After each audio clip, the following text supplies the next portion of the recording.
You're listening to Supervision with a Vision, where we discuss all things supervision. I'm your host, Sarah, professional counselor, marriage and family therapist, play therapist, eating disorder specialist, and cookie lover, with my co-host, Heather, marriage and family therapist, certified Together in Texas counselor, a Texas transplant from California, and outdoor adventurer. Hi, welcome to Supervision with a Vision. Today, Heather and I are talking about talking to ourselves.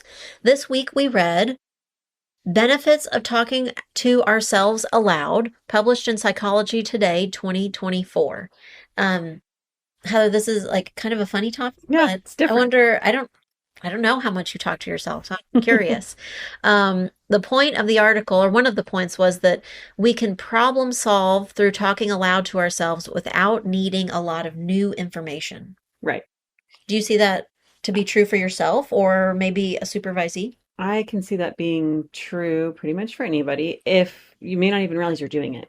Like you may not be conscious that you're doing it, but picture maybe sitting in your car in a parking lot and you're about to do I don't know, several different tasks or whatever, and saying out loud to yourself with like, what order of tasks should those go into? Like what order of Okay. things? You organize out loud to yourself? Sometimes.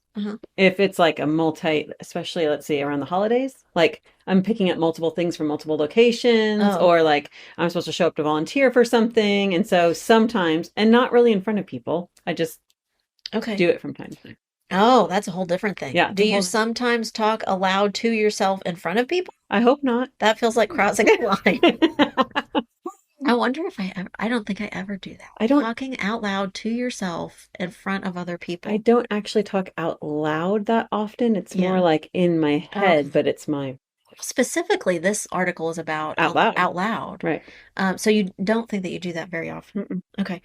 I think if I were talking out loud to myself in public, people would be like, what is wrong? They would just actually, you know what? They think you're on a phone. That might be called crazy. They might just think you're on a phone.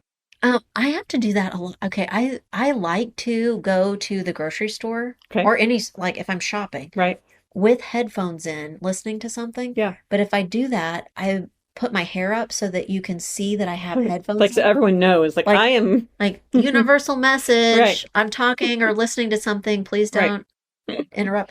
But people don't always recognize that as a symbol. But don't you feel like that's kind of universal? Yes, if you see that. Headphones in. Right. I've done a double take before, like in a store shopping where I've heard some lady talking and I turn around because I was like, oh, is that for me? And then realize they're having a conversation on the phone. Yeah. Like, and seeing the headphones and go, oh. But that's a whole new take. What if I'm maybe going to try it now. Headphones in so that people can see. Right. And not on a phone call, but just talking. And just see what pardon me, excuse me. I'm talking, so please don't interrupt. Yeah, I think if you're talking to yourself out loud in public, you're going to get some looks and yeah, right. But I do think that I talk out loud and to myself, but not to me. Oh, yes. I get that. I think I do that a lot, actually. Actually, that's probably more often that I do it that way. Right. So I'm in the car driving, maybe with the radio on, like no sound or music, but I'm talking out loud, but I'm talking out loud to someone else that I plan on having you're practicing a conversation to make sure that lots of things. One, how you're going to say what you're going to say, the inflection of your voice, all the things. Which I think is definitely problem solving. Absolutely. But I'm thinking through, oh, no, I don't. That didn't sound like the way I wanted it to sound. Right. Or that's not exactly what I meant. You know, as I think about that, I've especially done that in interviews. Like prepping on the way there, like driving or whatever. Yeah. And then I've especially done it under tough circumstances where it's like, maybe you're going to give a statement for something, or maybe you're going to, and I think that is something that without thinking about it, that's just how my brain. Maybe even like an example that I can think that I do. I wonder if you do this. If I'm planning on having a tough confrontation with a supervisee or a client, or in my case, I feel like I talk a lot to parents where I would want to practice this. So the client is their kid, but I want to say something I think might be difficult to the parent. Yep. That's something I might kind of rehearse out loud. And so I definitely think Sure. see that as problem solving. Right. And then I'm not really needing to add new information. So I am problem solving without adding new Yes. information. Yes. Um, would you ever, I've never done this, but now I might, have you ever suggested that a supervisee do that? Like learn or practice that way on their own? Only one circumstance, and it wasn't actually related for that reason, but they had a pretty strong speech impediment. Mm-hmm. And so often when they would be excited, emphatic about something, they would start to almost like slur their words. Uh-huh. And it was something that I was like, okay, you really have to practice like articulation and like making sure you're saying the right things, but not necessarily for solving the problem, more for making sure that you're heard the right way. But that seems like problem solving too. Yeah. Different type you're of not problem. You're not problem solving what to say or how to say it, but you're problem solving. Yeah. Preparing yourself to say it. And how you might be perceived if you start running ahead with those type things. The next point in the article is that talking aloud to ourselves can increase motivation. Sure. I think that's really important. Like when you hear yourself, your own voice saying something, one, it gives you, if you don't like it, you switch it immediately, right? So it's going to give you that like motivation to like, okay, this is good. But it also tells yourself that you've got it. Like whatever hard conversation you're about to have, you've already had practice at this. Like you've built up you feel rapport. more prepared. Right. I think when I read that, I thought like giving yourself a little pep talk. Sure. But I think, yes, what you're saying would make me feel more motivated. I feel more prepared. But I don't know if I ever do that in a direct way, like give myself a pep talk, like, okay, I got this. You can do this. So I think I have done that in certain circumstances and out loud to myself, like usually in the car. Why in the car so much? I don't know. Yeah. But I have done that to myself when it's going to be a tricky situation. Like I've told myself out loud, you are prepared and you've got this. And like also kind of giggled. Did I just say that out loud? Like yeah. Oh, so maybe it seems funny or uncomfortable to talk out loud to yourself, to yourself. Right. But saying that, do I ever feel awkward talking out loud to myself? I think I do it. I do that with the dog. Oh, that makes sense. Right? Because I was thinking you said that also, how often are you doing the talking out loud and to yourself somewhere other than the car? I think that means we're assured that no one's going to interrupt us. So that it won't, but also, I mean, one, because it might feel funny or embarrassing if we're talking to ourselves, but also how many times in our lives would you be interrupted? At home, there's someone who's going to go like, maybe even poke their head and go, oh, hey, were you talking to me? Right. Did you need me? What? Yeah. No. Or at the office, the same thing might happen, that if you were talking, like either we're with a client or the other people around us in the office might go, oh, hey, were you talking to me? Right. Nope. Talking to myself. But I think if because I probably do that too. Right. And thinking somebody's going to hear me and think I'm talking to them or might overhear and come in and interject. Right. I do maybe a lot of talking out loud to the dog. Sure. I think that's great. Actually, that's like gives you a focus, like a way, like, do you say things like, okay, now we're going to go do this? Yes. And like, maybe even sometimes, I don't think I'm practicing or rehearsing with the dog, but maybe like at the end of so my dog gets to come to the office with me. Right. That maybe at the end of a session, I might say like, whew.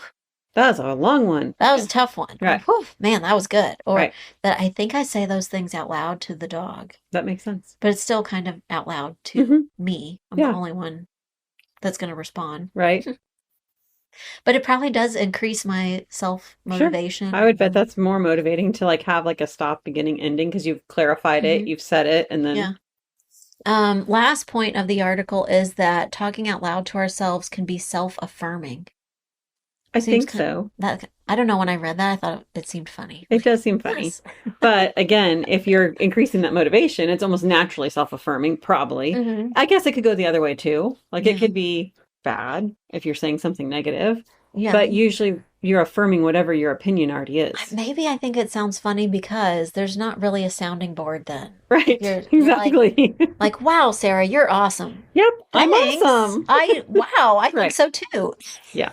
That does sound funny. But I like it. Um, that who would talk back to you and say, that was pretty good. But I don't know if I'd use the word awesome. Yeah. Yeah. Or keep working on it. Right. You're almost there. Right. I I think don't it know. can be self-affirming in lots of ways where it's like, again, you're rehearsed, you're Yes. practiced, you're going to build the motivation that you want to do it, whatever activity it is. But Hmm. then also just that, like, when you get to that finishing a session, like self-affirming is like, like when we're done and we Hmm. did good Hmm. and, you know, Yeah. Well, does that maybe point us back from full circle in the direction of supervision that while this is a useful thing that we can do, we don't want to work in complete isolation, right. that we do need someone to bounce Right. ideas off of and say things out loud to, like in supervision. Well, and think about how many times, I don't know if this has happened to you, but when sometimes I articulate something in consultation or even in supervision with a supervisee, once I say it out loud, I go, what? Like I catch something that I would Hmm. change or something that Yeah. would be different. And I think that alone, as long as you can see the positive in that, because for me, I'm like, oh, nice catch. Like if that Yeah. happens, I'm like, oh, I'm glad I said that out loud. Yeah. I mean, I do see the value in talking out loud to ourselves, like this article's describing, but I really get so much out of talking out loud with someone else Sure. to Yes. see to get the either the direct or indirect feedback I get from that person. Hmm. How many times I've thought I'm describing something out loud and I've thought it to myself, and maybe I've said it out loud to myself, maybe not. But when I say it out loud to someone else, there's so many times that I'm like, I hadn't thought about it that way until I said it to you. Right. When I said it out loud, then I thought Then I this. thought, Right. oh yeah, Right. that's an aspect or a part of this that I hadn't considered Hmm. before. But now that I've said it out loud to somebody, Which I I think have is my feedback. favorite kernel of supervision. It's Mm-hmm. like that's my favorite part Mm-hmm. is that when supervisees have that aha, like they say it out loud and they go, oh, like they hear it differently. They Mm-hmm. say, and it Yeah. doesn't, our side of it is just really being that sounding board. And, Yeah. you know, I I mean, I love it, and I should go pull it off my bookshelf again and reread it, and maybe put it in the session notes for this episode. The was it the developing practitioner oh, talking yes, about yes. that we that is a resiliency builder in counselors. It's what Hmm. keeps counselors happy in their careers, and practicing longer is when they do have a sounding Yeah. board. And in the book specifically, it talks about that the cohort of counselors that have been practicing for decades, they build that around themselves. And that some of them practice long enough that their sounding boards were retiring Right. or passing away, Right. and they would still they were talking out loud to themselves, I guess, Through that. technically, Yes. but thinking about the feedback that they would get Hmm. from their clinician friends who were either not practicing or not alive anymore, and what their friends would have said back to them, so they're Exactly. getting that feedback. So maybe another way, I mean, I guess they're talking out loud to themselves but also to their friends. Right. But they were getting a lot of feedback and support from people who Weren't in the room. weren't Right. physically there anymore. Right. Hmm. So super important part It of is. supervision, Hmm. but maybe we can think about how we're already using talking to ourselves, and it could encourage supervisees to get all these nice benefits from talking to themselves, Right.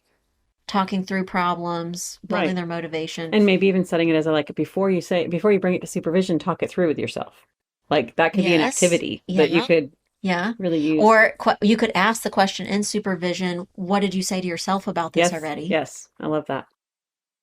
Because I bet there, even if we haven't said it out loud, I There's think if yeah, we asked our supervisees that, we would understand them better, right. and they would have understood their thought process better Exactly. by thinking through, well, what did I say to myself? I said, no, I can't do that. That's silly. Right.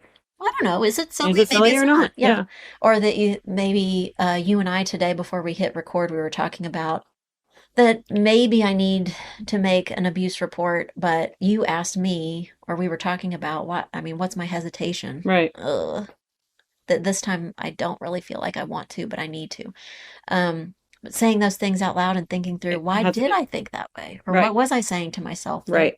that I drew that conclusion is hmm useful and helpful in supervision. It's a great idea. Heather and I would love to know, we want to know what are some of the things you talk to yourself about, and we'd also love to hear some ideas for new episodes. Thanks today for listening to Supervision with a Vision. You've been listening to Supervision with a Vision. Head on over to iTunes to subscribe, rate, and leave a review. Be sure to check us out on Facebook and Instagram at Therapy Academy to join the conversation and get show notes. We'll be back next week with more Supervision with a Vision.